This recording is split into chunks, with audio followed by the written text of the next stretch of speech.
The elevator doors slid shut with a quiet hum, sealing Claire Whitmore inside the mirrored box with him. Her pulse hammered against her throat as she watched his reflection, tall, broad-shouldered, his dark skin a striking contrast against the crisp white of his dress shirt. He hadn't noticed her staring yet, too preoccupied with checking his phone. She'd been watching him since he stepped into the lobby, his confident stride drawing her attention like a magnet. Claire had spent years fantasizing about this moment, about the weight of a black man's hands on her body, the heat of him between her thighs. She'd indulged in secret desires, through stolen glances at the gym, through late-night browsing on her laptop when her husband was asleep. But tonight, she wasn't content with fantasies. The elevator climbed higher, the digital display ticking upward. She exhaled slowly, her fingers tightening around the strap of her briefcase. Then, without hesitation, she stepped closer, invading his space with deliberate intent. His head lifted, his dark eyes flicking to hers in question. She didn't speak. Instead, she let her briefcase drop to the floor with a thud, her other hand already working the buttons of her blazer. His brows knit together, confusion flashing across his face, until her blazer slipped from her shoulders, revealing the sheer lace bra beneath. His breath caught audibly. Claire wasn't asking. Her palms pressed flat against his chest, pushing him back until his shoulders hit the elevator wall. His lips parted, but she silenced him with her mouth, her tongue sliding against his in a demand, not a request. He stiffened for half a second before yielding, his hands gripping her hips as she ground against him. She could feel him hardening beneath his slacks, and a thrill shot through her. The elevator dinged, signaling their arrival at the top floor, her floor. The executive suite's empty this late. She broke the kiss only to grab his wrist, dragging him out before the doors could close again.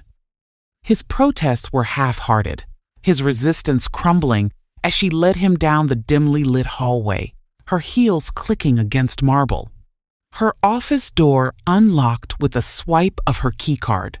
The moment it shut behind them, she was on him again, her fingers tearing at his belt buckle with impatient urgency. He groaned when her hand finally closed around him, his head tipping back against the door. "Wait," he managed, voice rough. "We shouldn't." She dropped to her knees. The rest of his objection dissolved into a choked gasp as her mouth took him in, her tongue swirling around the head before sinking deeper. His hands tangled in her hair, hips jerking forward instinctively. She reveled in the taste of him, and the way his thighs trembled when she hollowed her cheeks. When she pulled back, his chest heaved. She stood slowly, dragging her nails down his abdomen before turning away, striding toward her desk.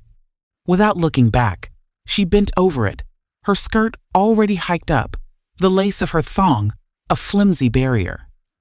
"Now," she ordered. He didn't make her wait. His hands gripped her hips, his body pressing flush against her back as he entered her in one smooth thrust. Claire gasped, her fingers scrambling for purchase on the polished wood. He set a punishing rhythm from the start, his hips snapping forward with enough force to make the desk shudder beneath them. She'd imagined this how he would feel, how he would move, but reality was better. His size stretched her exquisitely, every thrust hitting deep, drawing ragged moans from her throat, his fingers working in rough circles that had her seeing stars. When her orgasm ripped through her, she bit down on her own wrist to muffle her cry. He followed soon after, his groan hot against her ear as he spilled inside her. They stayed like that for a moment, panting, before he pulled away. Claire straightened slowly, turning to face him. His expression was unreadable, a mix of awe and something darker, guilt, maybe, or hunger. She smoothed her skirt down, then reached for her blazer, slipping it back on as if nothing had happened. "You can go," she said. He hesitated, watching her for a long moment before turning for the door. Claire didn't watch him leave. She had what she wanted. And she already knew she'd want it again. The door clicked shut behind him. The sound, final, like the closing of a book she'd already memorized. Claire exhaled, rolling her shoulders back as she sank into her leather chair. Her thighs still throbbed, the slick heat between them a visceral reminder. Expensive cologne, and something darker clung to her skin. She swiveled toward the floor-to-ceiling windows, the city lights blurring as her gaze unfocused. One more thing ticked off of her list.